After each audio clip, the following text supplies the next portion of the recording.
তার আগে আমি অ্যানাউন্সমেন্টটা দিয়ে দিই যে আপনারা যে যা পারেন মানে এক গ্লাস পানি হলেও, এক প্লেট খাবারের টাকা হলেও, একটা জামার টাকা হলেও, মেডিসিনের টাকা হলেও, বা আমাদের একটা উদ্বাস্তু পরিবারকে একটা টেন্ট করে দেওয়ার টাকা হলেও, যা পারেন আল্লাহর রাস্তায় এখন থেকে সাদাকা করার নিয়াত করেন, সাদাকা করেন। সামনে ঈদুল আজহা আসছে। আমাকে ওই প্যালেস্টাইনের গাজার এক ভাই আমাকে টেক্সট করে বলছিলেন যে আমরা লাস্ট কবে মাংস খাইছি আমাদের এটা মনে পড়ে না। আর কথা হচ্ছে যে আমরা এখান থেকে তো পশু পাঠাতে পারবেন না, এবং সেখানে আপনি যে অ্যাভেলেবেল কোরবানির পশু আছে এমনও না। ইভেন আমরা যে অর্থগুলো পাঠানোর চেষ্টা করছি, এই অর্থগুলো দিয়ে যে সরাসরি দোকান থেকে তারা খাবার কিনে খাবে এমন সিচুয়েশনও নাই। গতকাল যেখানে পানি এবং খাবার বিতরণ করা হয়েছে তার 10 কিলোমিটারের মধ্যে মিসাইল পড়েছে, 10 কিলোমিটারের মধ্যে। তো আমি জিজ্ঞাসা করলাম যে আপনারা কিভাবে তাহলে খাবার মেক করছেন? তারা সেখানে খাবারের যে ম্যাটেরিয়ালসগুলো আছে, কিছু ম্যাটেরিয়ালস যেমন কিছু চাল বা কিছু ডাল বা কিছু শস্য, এগুলো কোনো কোনো জায়গায় উৎপন্ন করা হচ্ছে। আবার কেউ হয়তো ত্রাণ পাঠাচ্ছেন, কেউ সেল করছে। সিচুয়েশনটা খুব ডিফিকাল্ট, এটা বোঝানো যাচ্ছে না। সেগুলো তারা নিয়ে খাবার মেক করে, খাবার তৈরি করে family to family, door to door খাবার পৌঁছে দিয়ে আসেন। এমন না যে আপনি সুপার শপে গেলেন, খাবার নিলেন, চলে আসলেন।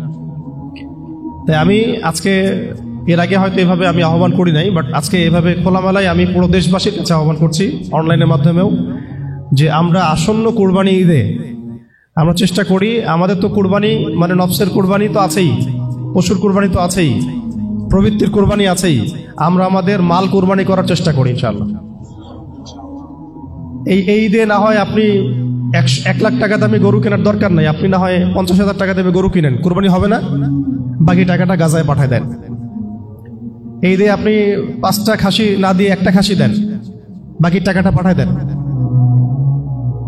এই ঈদে এমন ফিকির করি আমরা, আমাদের আয়ের অন্তত ধরেন আয়ের 10%, মোট আয়ের 10% করে যদি আমরা সবাই দেওয়ার চেষ্টা করি, আমার মনে হয় আমরা এখান থেকে কোটি কোটি টাকার ফান্ড পাঠাতে পারবো ইনশাআল্লাহ।